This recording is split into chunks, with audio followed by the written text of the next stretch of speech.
Hello, Bull family. Greetings from the Philippines. I feel like an announcer with this thing. I like what are those sports guys? Hello, sports fans. So Chargers just destroyed the Raiders, which is always a good thing. It's always a good thing. We've just so you know, give you a little brief history on my history with the Chargers and the Raiders.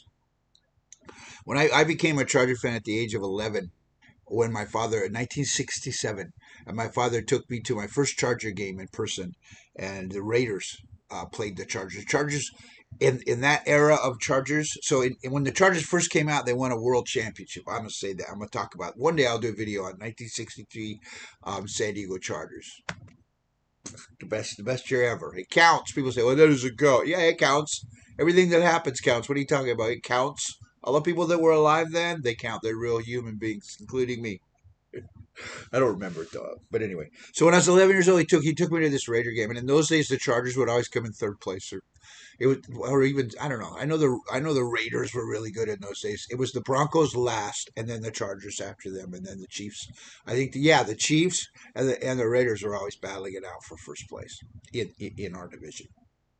But the Raiders in those days were a dirty team. They're still a dirty team, but they're more stupid dirty now because they just like stumble in and do stupid things and get penalties. And Max Crosby just pushes Herbert for no reason.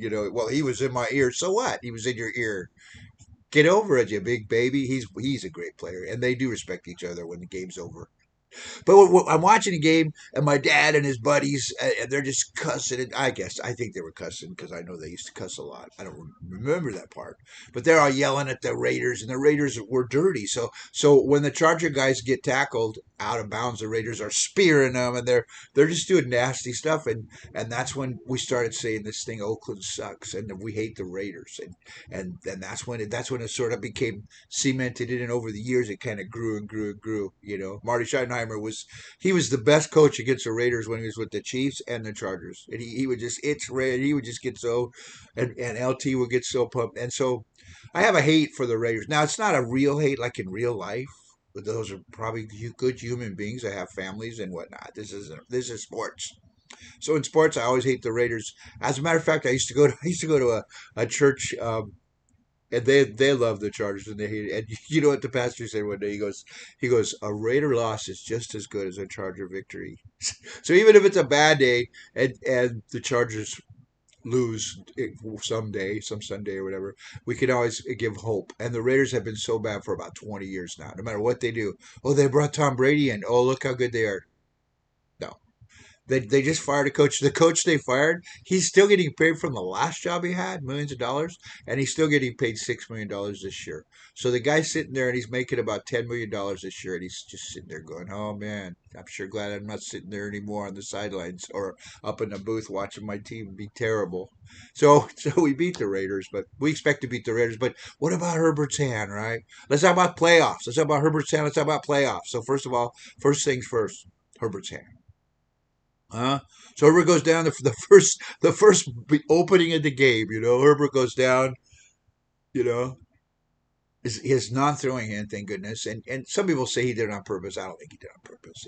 If you look at it, I watched it several times, and the guy's just going down at him, and he hits his hand. You don't try to hit somebody's hand, and if you do, you try to hit their throwing hand.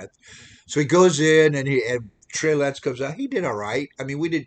He would have had to stay in. We probably could have won with Trey Lance. So how bad the Raiders are, and because he can run, and.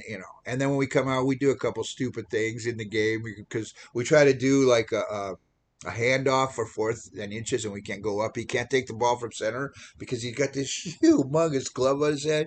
They just so he's got a broken muscle inside here, whatever what it's called, Mercapos, some kind of medical term, carpals something something, and it's broken, right? So, but they just taped it up, and I don't know if they gave him a shot of silicone or something. They just taped it up, put this huge glove on him, so he can't really function with it. And at the beginning, he's having a hard, and then he starts nailing and starts playing. He made that one interception, but he did what he had to do, right? And I mean, we scored 30 some points. It would have been over 40 if he wasn't hurt. I guarantee you. It would have been. Matter of fact, they could have just taken him out in the fourth quarter and let him rest his hand. So he's going to have surgery, but it sounds like I know that they just had surgery today. Today's Monday in the U.S. And but it sounds like they're just going to wrap it up and let him play. I mean, look at how many injuries a man's played through and done okay. But this is not his throwing hand, so I think they just need some stuff to figure out from center. And I think there's a lot of things they can do. They were talking about they can do the tush push, or they in the Charger land they call it the power surge. They can use what's his name, Will Disley, our tight end for that. They don't need Herbert to get up there. There's no law that says Herbert has to go up there. If you can't take a snap, then give it to him and do it. That's what they could do and should do. And there's some other times they could probably put Trey Lance in for like certain plays where they go under center and they could do an option run thing because he's a good runner and just like what New Orleans did with what's his name, that tight end guy who sometimes plays quarterback. They could do that. Roman just seems to be creative. He was a little bit creative. A lot of people are talking smack about how because they did screw up in the beginning, but once they figured out, they came up with this plan. Let me tell you something. The defensive line of the Raiders is not that bad. Besides Crosby, they got the other guy, and they're actually pretty good. And we did a good job stopping them. And they put in Jamari Sawyer at left tackle. That's the Joe Alt spot. That's used to be the what's his name, Slater spot. And he graded out pretty good. He did pretty good. That's his best spot. He hasn't played there since 2022, and he did pretty good that year. So all they got to do is be a little bit average. If they're a little bit average in their O line, we won't lose. We shouldn't lose. We shouldn't really lose. The only team, that's why I talk about playoffs. Playoffs. We talk about playoffs, and so the only team that really worries me, honestly, I know the Broncos. Oh my gosh! So I watched the Bronco game. I watched the highlights of it anyway. Here in the Philippines, I watch highlights usually. And I'm watching a Bronco game, and it's like, oh, here we go. No, I actually watched the short version. Yeah, I watched the Bronco game without commercials here on my app that I have. And oh my gosh, and we're big Mariota fans anyway because he used to be. I've been an Oregon Duck fan for years. Oregon Ducks my college team and the Aztecs. Oregon Ducks my college team that I've supported for years, and they've got really good quarterbacks: Marcus Mariota, Bo Nix, Justin Herbert, Dan Fouts. They've had really good quarterbacks over the years. So Marcus Mariota, he did pretty good. He's a backup, but he played really good. I mean, just a couple of passes there. They were this close. The Broncos were this close to being just one game ahead of us. So let's talk playoffs. So the Broncos are 2 games ahead of us, right? And everybody says, "Oh, the Broncos, they're the best team in the AFC." I don't think they are. I really think Nick's is very suspect. If you get him in a situation, he's going to cough up the ball. He's got a really good O line. He's got an average running back. He's got some good receivers. He's got a really good defense. Really good defense. Probably the second or third or fourth best defense in the league. We have a pretty good defense too. Maybe not as good as theirs, but we have like what they call a no-name defense. We have a lot of guys on our team. Jefferson. So this guy Jefferson, Tony Jefferson, retired. He comes back in. I look at and he wasn't even playing. They haven't even been playing him. So they're going to play this other guy Mickens or whatever his name is. And then he hasn't been playing. He's been healthy. But every time you put him on the field, he does something good. Do you see that interception he made? Oh my gosh, Tony Jefferson. He's the old man on the team, guys, and he's one of the best. Anyway, the Broncos have a really rough schedule. I was looking at their schedule. They could lose 4 of the last 5 games. They could literally lose 4 of the last. I mean, let's face it. The Redskins almost beat them. Come on. Let's. I mean, they're not that good. They're not as good as everybody thinks they are. And you know who else is not as good as everybody thinks they are? The Patriots. I mean, the Patriots have the easiest schedule in the league. They haven't really beat anybody. The Patriots are, and he's a good quarterback. The rookie guy, he's pretty good. It's kind of like Herbert's first year. He looks pretty good, so he's pretty good. But they don't really have all the weapons, and they got a good defense, of course. But the only team that scares me, honestly, to be honest with you, in our remaining games, we could lose all of them because they're all good teams. Every team we play now is a good team. We're not playing the Raiders anymore. I wish we could just play the Raiders every week to go to the playoffs. But every team we play now is pretty good. But the one that scares me the most is actually Houston because Houston has the best defense. They have the best defense. Now, the quarterback situation, their offense is like okay, but their defense is stellar, and they could wreak havoc on us. And one thing we don't want is Herbert to get hurt. That's why I think that we should have Trey Lance out there every now and then. You know. Anyway, so they're the team that scares me, and we got 5 games left. And I think the Broncos are going to stumble. Is what I was trying to tell you. Because the Broncos, they still play the Chiefs and the Chargers, and they play Jacksonville, and who's the other one? Four of their last 5 games, I'm like, they could lose, they could lose, they could lose. At Jacksonville, I don't know what Jacksonville is, but since they beat the Chargers, they seem to be decent.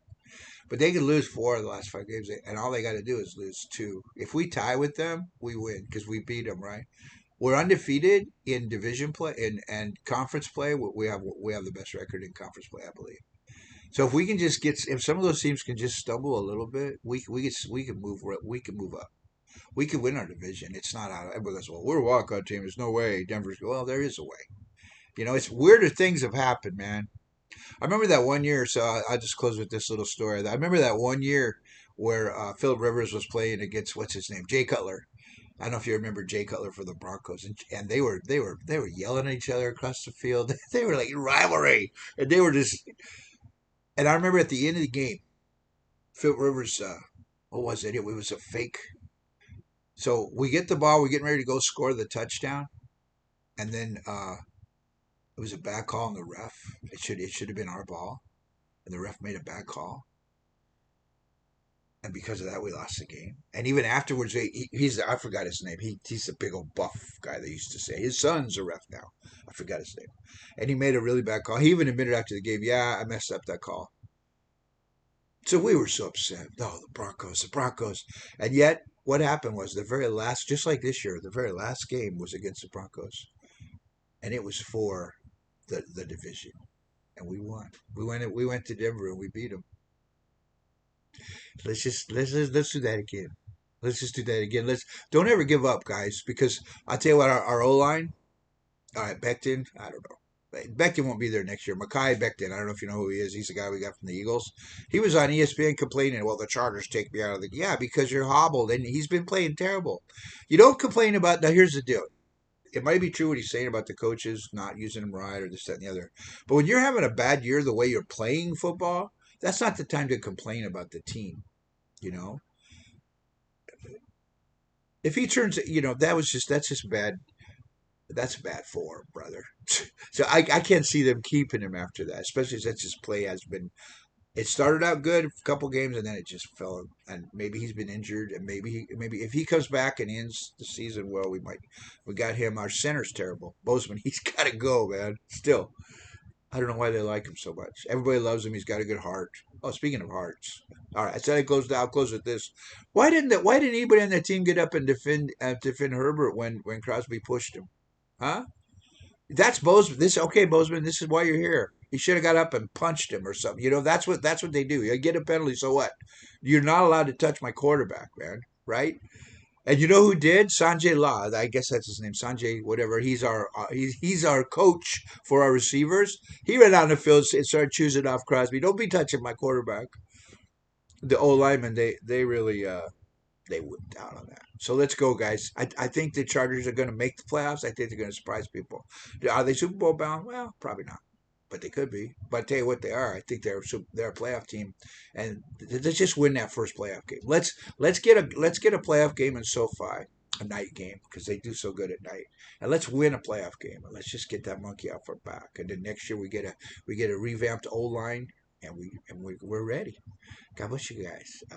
Da da da da da! Charge. See you later. Bye bye.